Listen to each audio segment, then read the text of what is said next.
See if I'm more beautiful with my glasses off. I really ought to be looking up here, hadn't I? Well, anyway, I'm not.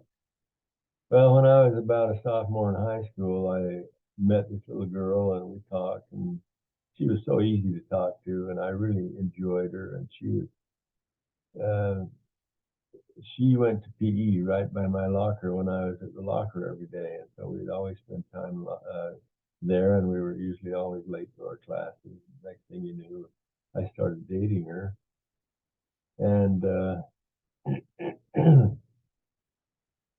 um, we went together for about 2 years. And however, before that, I decided to have her come over and go horseback riding with me. Well, that seemed like a really good idea to me, and it seemed like a good idea to her. And so I borrowed Reed Thompson's horse, and then I took ours, saddled him up, had him ready, went down and got her, put her on her horse, and she'd hardly ever been on a horse at all, ever. But it was a good, safe horse. And so we started riding up towards the mountains, and we got up to um, the mountain where you go over into Draper. And it was hot, and I was perspiring a little bit, and I thought, man, I don't want to perspire. So I undid my shirt and let it hang out and let the breeze blow through my very manly and hairy chest. And she said, Abe, I said, what? She said, why did you undo your shirt? I said, so I can get cool. She said, I'd feel better if you button it back up. So I said, okay, yeah, I'll do that. And I buttoned it back up. And that's, she was, had to have things just the way they ought to be. And we went on up the hill. We got to the top. We could look down to Draper. We decided to turn around and saunter back the other way. We did lope the horses a little bit, and that was fun for her for a little while, but it was a little scary for her because she just wasn't used to our horses.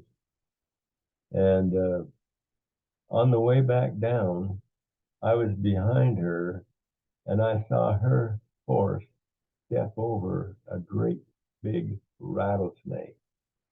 Now, usually when a horse steps over a rattlesnake and hears it rattle, they go crazy and they jump and buck and do everything that you don't want a horse to do if you're riding on it. And but this one didn't. It just tromped right over. And after she got safely past it, and my heart settled down a little bit, I got off my horse and I showed her what she and her horse had done. It still didn't matter much to her. It had 11 rattles on it, and I wanted to show off. The darn snake was climbing up the bank on the other side towards the junipers. I picked up a rock and I threw it as hard as I could, nailed that thing right in the head, of course. That was my skill set. I could do that.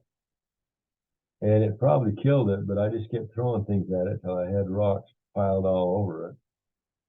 Then I took the snake and I said, we're going to cut these rattles off and it's going to be a necklace for you, on your necklace anyway. And she didn't know whether that was a good idea or not, but was amused at the way the thing looked, all 11 rattles. I took the snake and tied it on the little saddle leather strips, they have on the back. I tied them on there, and its head was hanging down on the right side, tail was hanging down on the left side, and it was right behind my seat, my saddle seat. So we started down the road again. All of a sudden, I saw a big old bloody head with its mouth wide open coming right up towards me on my right side. I didn't even stop to pray. I didn't stop to even think. I just rolled off that horse right onto my head on the left side. And So then I decided, I'd better take care of this problem. So I cut its head off. That helped quite a bit. They can't bite without a head. Then we went down and took the rattles off, and I took her home. And at the doorstep, I did her the good deed of giving the rattle to her as a momentum? No, moment, what? Moment. Anyway, I gave it to her as a gift, I guess. I can't think of, I'll be darned, I can't think of that word. Anyway, but the way I did it, it was the problem with her. I just chucked it down her neck.